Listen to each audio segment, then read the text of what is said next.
दोस्तों, एक महिला रोज अपने पति के साथ कार में ऑफिस जाती थी, लेकिन रास्ते में जब भी ट्रैफिक या रेड सिग्नल पर गाड़ी रुकती, कुछ भिखारी उनकी गाड़ी को घेर लेते। उन बच्चों में एक लड़का था जो बहुत ही मासूम और प्यारा था।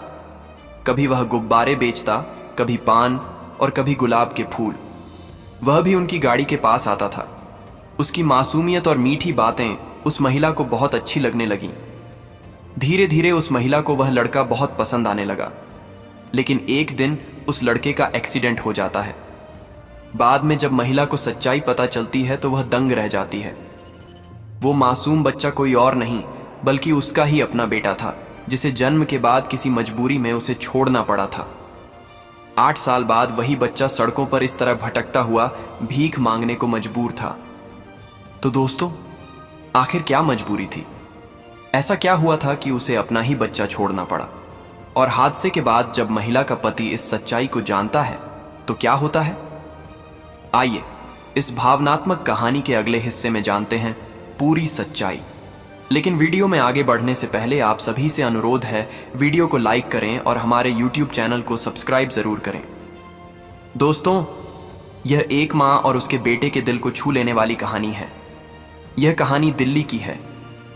एक व्यक्ति था जिसका नाम आदित्य था। बाजार में उसके एक कंप्यूटर की दुकान थी। वह बदरपुर बॉर्डर के पास रहता था। रोज वह बदरपुर से अपनी पत्नी अनन्या के साथ कार में दुकान जाता था। रास्ते में जब भी ट्रैफिक सिग्नल पर गाड़ी रुकती, खासकर नेहरू प्लेस के रेड सिग्नल पर, बहुत सारे बच्चे गाड़ियों को घेर लेते। कोई पैसे मांगता, कोई कुछ बेचता तो कोई शीशे साफ करता।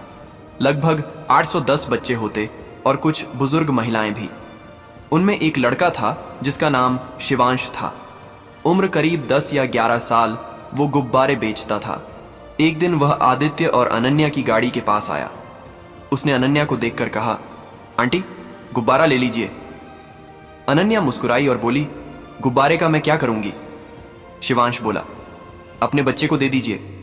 अनन्या हंसते हुए बोली, जब मेरा बच्चा इस दुनिया में आएगा तब तक तो ये गुब्बारा फट जाएगा। उस समय वह 6 महीने की गर्भवती थी। शिवांश बोला, आंटी, नहीं फटेगा। अगर आप इसे छोड़ेंगे नहीं तो ये कभी नहीं फटेगा। अनन्या को उसकी बात बहुत प्यारी लगी। उसने कहा, तुम बहुत प्यारे बच्चे हो। अच्छा, मुझे एक गुब्बारा दे दो। उसने 2 गुब्बारे लिए और सिग्नल हरा होते ही वे आगे बढ़ गए।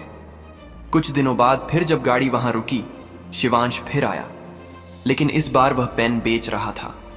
अनन्या ने खिड़की नीचे की और कहा, क्या बात है, आज गुब्बारे नहीं बेच रहे हो? शिवांश बोला, आंटी, गुब्बारे फट जाते हैं तो नुकसान हो जाता है। आज आप पेन लीजिए। R30 में 10 पेन। अनन्या को पेन की जरूरत नहीं थी, लेकिन उसने फिर भी पेन खरीद ली। धीरे धीरे अनन्या और शिवश के बीच एक प्यारा रिश्ता बन गया। वह जब भी वहां से गुजरती कुछ ना कुछ उससे खरीदती और चुपके से उसे 100 या 800-200 भी दे देती। वो बच्चे की मासूमियत और मीठी बातों से बहुत प्रभावित थी। लेकिन एक दिन जब उनकी गाड़ी रेड सिग्नल पर रुकी, शिवांश वहां दिखाई नहीं दिया। अनन्या उसे ढूंढने लगी क्योंकि वह चाहती थी कि गाड़ी रुके और वह उससे बात करे। लेकिन जैसे ही गाड़ी रेड सिग्नल पर रुकी, शिवांश कहीं दिखाई नहीं दिया। तभी 2-4 बच्चे दौड़ते हुए आए और बोले, मैडम, आप शिवांश को ढूंढ रही हैं ना? अनन्या बोली, हाँ, शिवांश कहाँ है? वे बच्चे बोले, शिवांश का तो एक्सीडेंट हो गया है। ये सुनते ही अनन्या की आंखों में आंसू आ गए। वह घबरा कर बोली, क्या कह रहे हो? कैसे हुआ? कहाँ हादसा हुआ? बच्चों ने बताया कि वह जब घर से यहां आ रहा था तब एक गाड़ी ने उसे टक्कर मारी और भाग गई। शिवांश संगम विहार की झुग्गियों में रहता था। यह घटना 2018 की थी। अनन्या ने पूछा, इसकी हालत कैसी है? बच्चों ने कहा, है पता, लेकिन कहां जा रहा था कि बचने की उम्मीद बहुत कम है। उसका सिर फट गया था। यह सुनते ही अनन्या बोली, क्या तुम लोग मुझे उसके घर ले जा सकते हो? वे बोले, हाँ आंटी, वह तो मेरे घर के पास ही रहता है। अनन्या ने आदित्य से कहा, आदित्य, मुझे यहां उतार दो, मेरा मन नहीं मान रहा, मैं उसे देखने जाऊंगी। आदित्य बोला, ठीक है, तुम जाओ, मुझे दुकान खोलनी है, जो भी हो मुझे फोन करना। इसके बाद आदित्य ने उसे वहां उतार दिया। अनन्या ने एक बच्चे को साथ लिया और ऑटो रिक्शा से संगम विहार पहुंची। वहां पहुंचने पर उसने देखा कि एक बुजुर्ग महिला बाहर बैठी है। उसे देखकर अनन्या हैरान रह गई, क्योंकि वह उस महिला को अच्छी तरह जानती थी। बुजुर्ग महिला ने भी अनन्या को पहचान लिया और उसे देखते ही फूट फूट कर रोने लगी। उन्होंने कहा, मैं तेरे बेटे को बचा नहीं पाई। यह सुनकर अनन्या चौंक गई और बोली, क्या मेरा बेटा शिवांश था? महिला ने जवाब दिया, हाँ, वह तेरा ही बेटा था। यह सुनते ही अनन्या ने छाती पीट पीट कर रोना शुरू कर दिया। वह कहने लगी, 8 साल बाद मेरा बेटा मुझसे मिला और इस हालत में मैं उसे पहचान भी ना सकी। मैं कितनी अभाग्यन हूं। उसने पूछा, वो कहां है? उसकी हालत कैसी है? मैं उसे देखना चाहती हूं। पास की महिलाएं पूछने लगी, यह औरत कौन है? तब शिवांश की दादी ने कहा, अरे यही तो उसकी मां है। यह सुनकर सभी हैरान रह गए। वे यकीन नहीं कर पा रहे थे, क्योंकि वे पीछे की कहानी नहीं जानते थे। अनन्या जोर जोर से शिवांश शिवांश पुकारते हुए रो रही थी। तो दोस्तों, इस कहानी की सच्चाई जानने के लिए हमें थोड़ा पीछे जाना होगा। 2018 की बात है। अनन्या लखनऊ की रहने वाली थी। जब वह 18 साल की थी, तब वह एक लड़के समर से प्यार करने लगी। दोनों शादी करना चाहते थे, लेकिन अनन्या का परिवार इस रिश्ते के खिलाफ था। उन्होंने बहुत समझाया, लेकिन अनन्या नहीं मानी। आखिरकार उसने समर से शादी कर ली और उसके साथ रहने लगी। 1 साल बाद उनके यहाँ एक बेटा हुआ, जिसका नाम उन्होंने समर के नाम पर शिवांश रखा।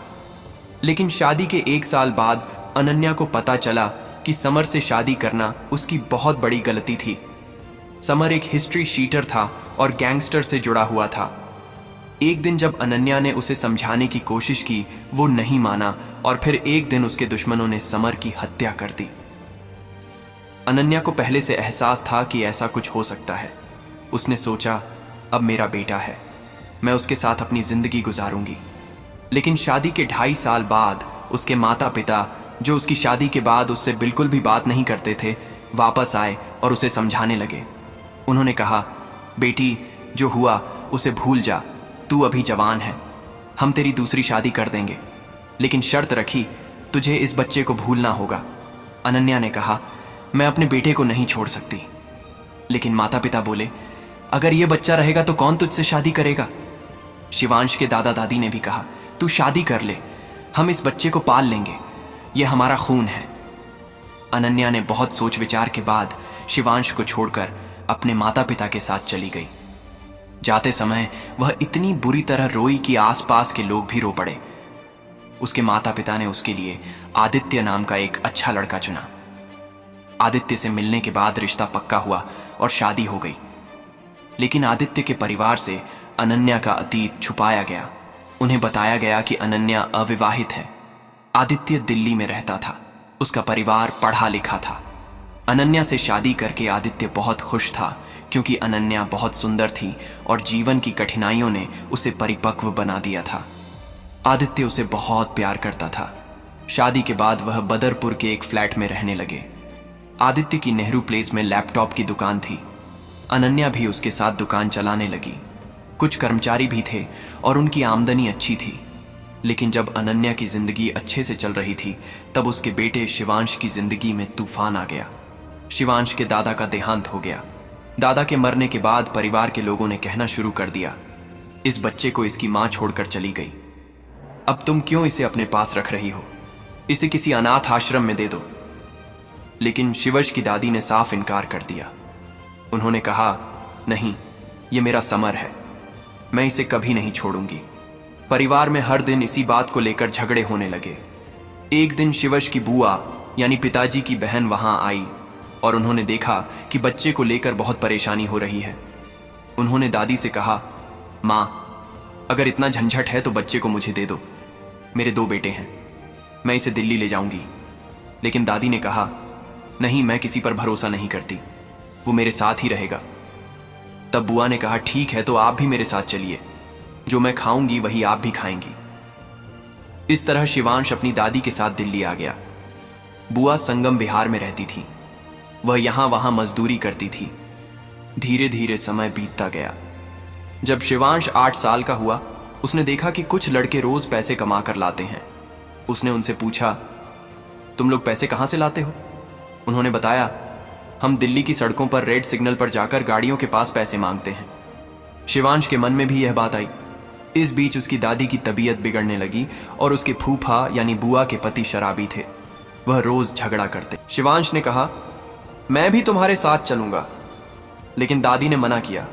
उन्होंने कहा, भीख मांगना बुरा काम है, तू मत जाना। शिवश बोला, दादी मैं भीख नहीं मांगूंगा, कुछ बच्चे सामान बेचते हैं, मैं भी गुब्बारे बेचूंगा। इस तरह उसने गुब्बारे खरीदे और नेहरू प्लेस के रेड सिग्नल पर बेचने लगा। कभी वह पान, कभी गुलाब के फूल बेचता। इसी समय उसकी मुलाकात अनन्या से हुई। अनन्या अपने बेटे को बहुत याद करती थी। वो अकेले में रोती, लेकिन किसी से कुछ कहती नहीं थी। उसके माँ बाप ने उसे कहा था, कभी शिवांश का नाम जुबान पर मत लाना, वरना सबको पता चल जाएगा। इसलिए वह दिल में ही अपने बेटे को याद करती। उसे यह भी पता नहीं था कि शिवांश कहाँ है। जब भी वह मायके जाती तो उसे यही पता चलता कि शिवांश अपनी बुआ के साथ दिल्ली चला गया है। इसीलिए उसका उससे कोई संपर्क नहीं हो पाया। शिवांश की दादी उसे शिवांश ही बुलाती थी, क्योंकि उसके बेटे यानी समर का नाम भी समर था। इस तरह शिवांश अपनी मां के सामने आकर सामान बेचता रहा, लेकिन अनन्या उसे पहचान नहीं पाई। 8 सालों में वह बड़ा हो गया था। पहले जो बच्चा साफ सुथरा रहता था, अब गंदे अस्त व्यस्त हाल में था। अनन्या ने उससे उसका नाम और रहने की जगह भी पूछी थी। शिवश ने कहा था, मैं अपनी दादी के साथ रहता हूं। फिर भी अनन्या उसे पहचान न सकी। लेकिन जिस दिन वह संगम विहार पहुंची और दादी को देखा, उसके मन में संदेह हुआ, क्या यह मेरा ही बेटा है? दादी ने भी उसे पहचान लिया और कहा, हाँ, यह तुम्हारा ही बेटा शिवांश है, उसका एक्सीडेंट हुआ है। यह सुनकर अनन्या चिल्लाने और रोने लगी। उसने कहा, वो कहाँ है? मुझे उसके पास ले चलो। दादी ने बताया, उसे अस्पताल ले गए हैं। उसकी बुआ को भी नहीं पता उसकी हालत कैसी है। बहुत गंभीर चोटें आई हैं। पास की कुछ औरतों ने कहा, चलो बहन, हम तुझे लेकर चलते हैं। वे उसे अस्पताल ले गए। अस्पताल में शिवांश की बुआ ने उसे देखा और रोने लगी।